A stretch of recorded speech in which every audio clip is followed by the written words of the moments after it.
good morning dear students. So today we have to finish with this module 2 of ray optics. Yes, we have reached to the very interesting topic of this chapter. We have to learn today what is power of lens. Yes, actually we have ended the last video with what is linear magnification for convex or concave lens, right?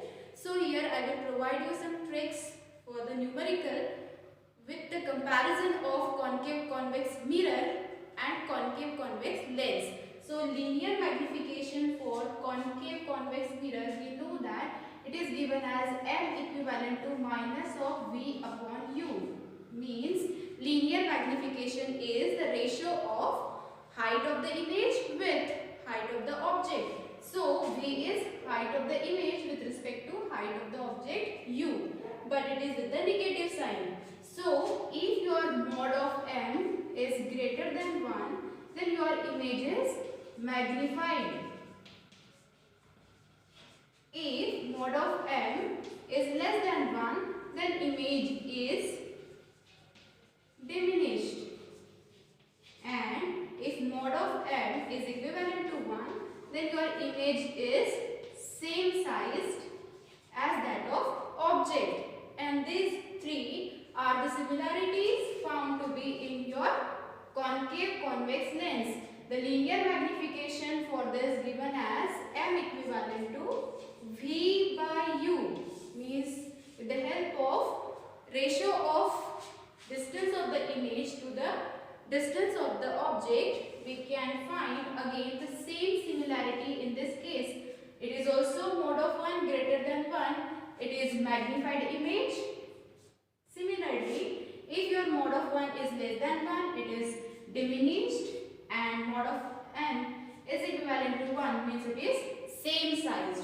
Okay, so I have already discussed this, but now we have to start with if the value of m is positive or the value of distance of the image is positive, then in case of concave convex mirror, your linear magnification will give us m equal to positive or v equal to positive, then image will be virtual and erect. And if m is negative or v is negative, then image is real and inverted. But here it is not the same. Here we have to pay attention for image. If m is positive, right, but v is negative, then you will get virtual and erect image. And if v is negative, if m is negative but v is positive, then we will get real and inverted image. Okay, so I hope this will help you to solve your numericals. Just pay attention and do the comparative study. Now next, dear students, pay attention to the power of lens. Yes, it is very important and interesting term. As I earlier told you, initially the lenses or the different combinations of lenses in objectives are used in cameras, microscope, telescope and many other optical instruments. But especially nowadays we are using mobile phone which holds your camera, and it consists of objective combination of lenses, and thereby it is a very important topic for us, right? So initially we start with power of lens. What is power of lens? It is actually the measure of degree of convergence or divergence of rays falling to the lens. If we have a convex lens of small focal length, then it will diverge or converge the rays parallel to the optical axis towards the optical axis, making an angle larger. Means if focal length is small, then its ability will be greater to diverge or converge the rays nearer to the optical center, and thereby its ability or its power will be greater. Okay, so now it will lead to the certain definition that the deviation produced by the lens in the parallel rays to the principal axis, but that parallel rays are at unit distance, then it is called to be your power of lens, and we can understood it with the help of particular arrangement. Suppose I have considered a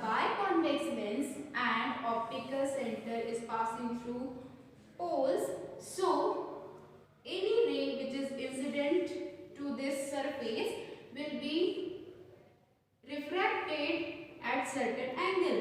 This ray must move straight, means from its straight position it has diverted or deviated by certain angle delta, and both the lines are parallel. Therefore this alternative angle makes the delta here.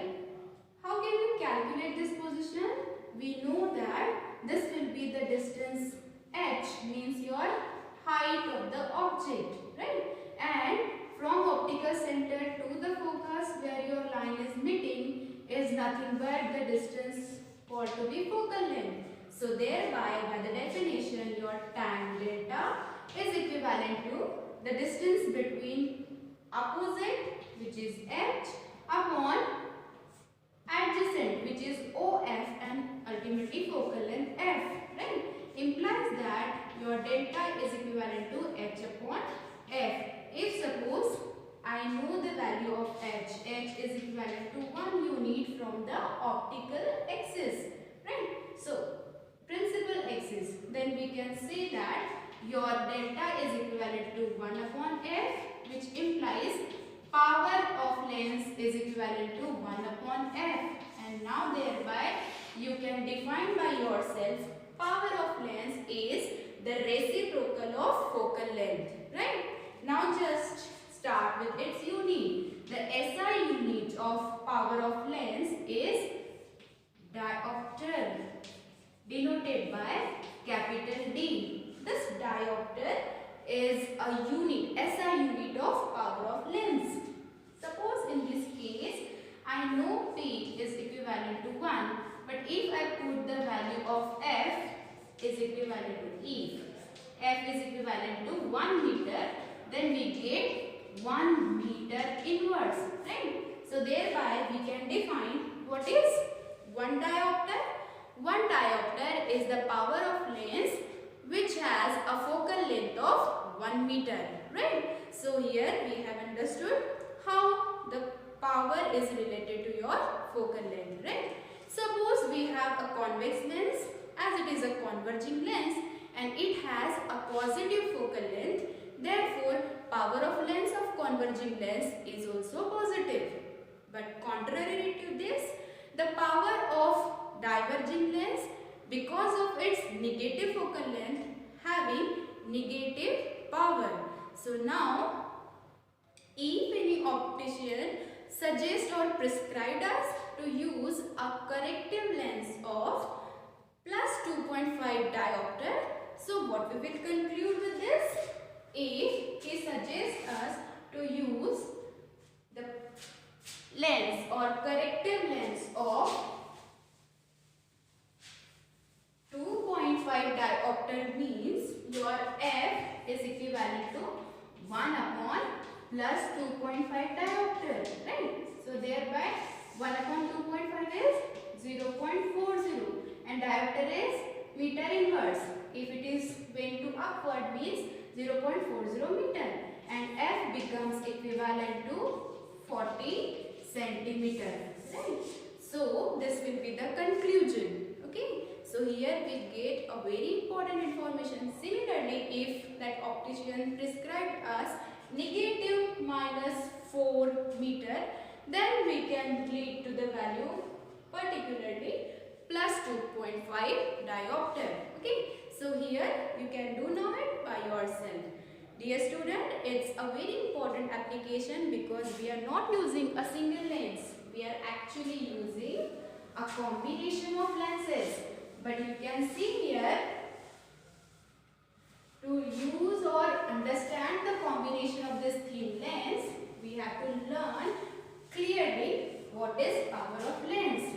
Now you understood, power of lens is a reciprocal of focal length, means power is a characteristics of focal properties such as nature, then its size and position of the image, okay? So start with the combination of thin lenses. Okay, so we have considered two lenses, lens L1 and lens L2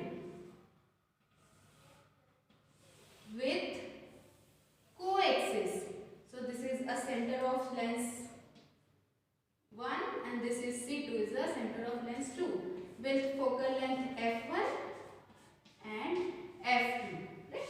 Now we have considered our object O on the rarer medium, a ray striking from this point O, striking to these surfaces and supposed to meet at point I dash if your lens L2 would not be there, but it is further refracted and meet at point I on the principal axis, right? So here we have considered two lenses which are kept in combination. We can also have the arrangement with certain gap, but we are taking the example of with contact lenses. Okay, so why we have to need this? Why we need to combine the lenses? We need this, or we are using the combination of lens because we want to magnify the image. We want to increase the sharpness of final image by removing certain defects or aberrations if present there. We want to erect an image and obviously we want to increase a field of view. So thereby it is a very helpful to us, right? Now start with the derivation. We have considered lens L1, L2 with focal lengths f1, f2 respectively, an object on the rarer medium. Now start, if a ray starting from O striking to these two lenses, initially to the lens L1, so if L2 is not there, would not be present there, then this object which has a distance from C1 as U will create a image at I dash. If L2 would not be there, then object will create its image at I dash with V dash. Okay, so write your lens formula. What is lens maker's formula? It is 1 upon focal length equivalent to 1 of distance of the image minus 1 upon distance of the object. So start here. 1 upon f1 is equivalent to 1 upon, what is your image here? V dash minus 1 upon U. This is our equation number 1. But L2 is present there, and for this L2, your I dash, which is behaving now like a virtual object for L2 and further refracted to form its final image at point I. So the distance from C2 to I is V. What I say? Because of this L2, I dash behave like a virtual object for L2 and it will create its final image at point I on the principal axis. So now for second lens with the focal length f2, we can write down 1 upon f2 is equivalent to 1 upon distance of your image. So it is now V minus distance of object or virtual object. It is V dash. So we got our equation 2. Now equation 1 plus 2. What do we will get? We get your right hand side. From right hand side 1 upon V dash minus 1 upon V dash will be cancelled out, remaining with the term 1 upon V minus 1 upon U, and right hand side will be added together. So thereby our equation becomes 1 upon F1 plus 1 upon F2 equivalent to 1 upon V minus 1 upon U. This is our equation number 3. Now for an equivalent lens. Equivalent lens. So this word is known to us. What is equivalent?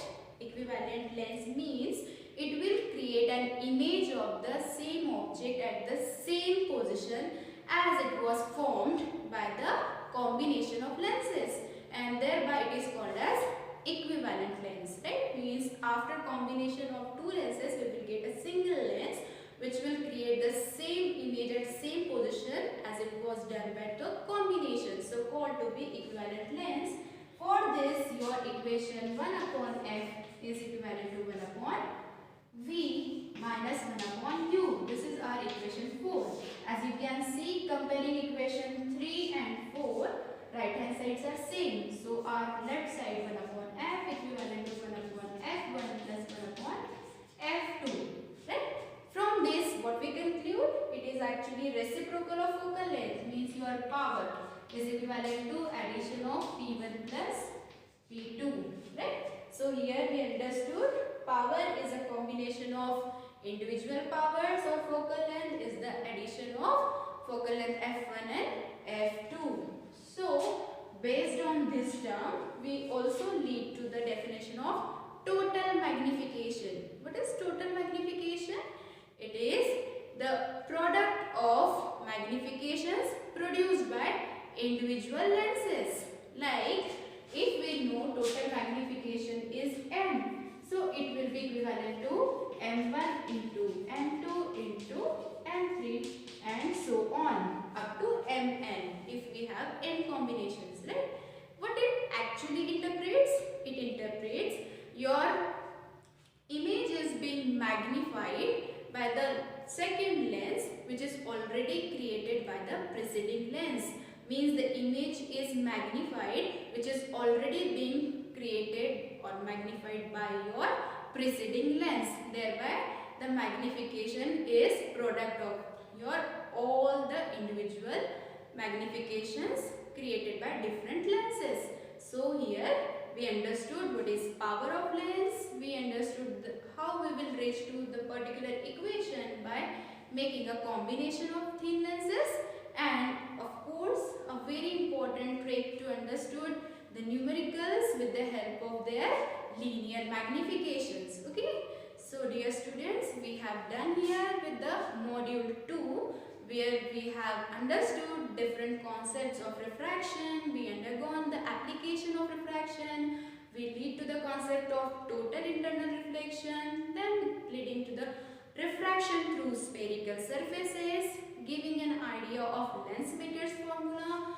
derived it for thin lens, and today of course we understood what is linear magnification, introduced it with respect to the power of lens, right? Now you get an idea if you are seeing this image clearly, if you are seeing your teacher clearly, means obviously your camera having a good quality of lens, right?